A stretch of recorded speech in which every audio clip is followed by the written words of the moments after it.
Assalamualaikum warahmatullahi wabarakatuh.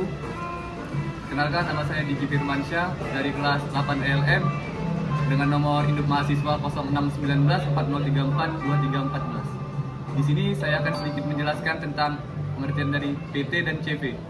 Yang pertama, PT. Apa itu PT? PT atau perseroan terbatas merupakan bentuk perusahaan yang berbadan hukum dan pendirinya diatur secara tertulis dalam Undang-Undang Nomor 40 Tahun 2007 tentang perseroan terbatas.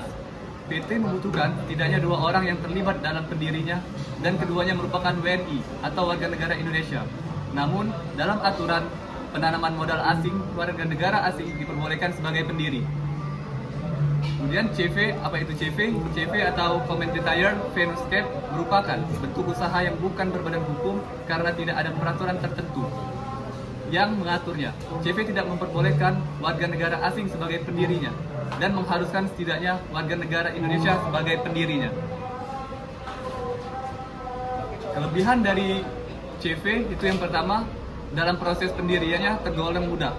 Yang kedua, bentuk usaha CV atau persekutuan Community-Tired umumnya lebih mudah dalam mendapatkan modal perbankan karena lebih dipercaya. Yang ketiga, modal yang terkumpul nilainya lebih besar.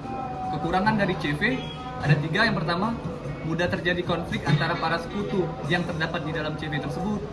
Yang kedua, sebagian sekutu yaitu sekutu aktif atau sekutu confirmer memiliki tanggung jawab yang lebih besar dibanding sekutu lainnya, yaitu sekutu pasif atau sekutu Community-Tired. Yang ketiga, kekuasaan dan pengawasannya bersifat kompleks. Kemudian kelebihan dan kekurangan dari PT atau perseroan terbatas yaitu yang pertama, kelangsungan hidup perusahaan lebih terjamin dibandingkan dengan perusahaan persekutuan. Yang kedua, tanggung jawab memiliki perusahaan perseroan bersifat terbatas pada jumlah modal saham yang dimilikinya.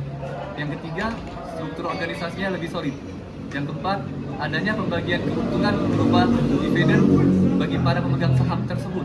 Dan yang kelima, lebih mudah dalam mendapatkan modal usaha. Selanjutnya, apa itu kekurangan dari PT? Kekurangan dari PT ada 4. Itu yang pertama, tidak terjaminnya kerahasiaan perusahaan. Yang kedua, jumlah pajak yang dibayar cukup besar. Yang ketiga, modal perusahaan seperti biaya pendidikan dan biaya organisasi lebih besar daripada persekutuan. Dan yang keempat, yang terakhir, kelangsungan hidup perusahaan tergantung pada pemilik saham dan pengurus perusahaan. Cukup sekian dari saya. Terima kasih. Assalamualaikum warahmatullahi wabarakatuh.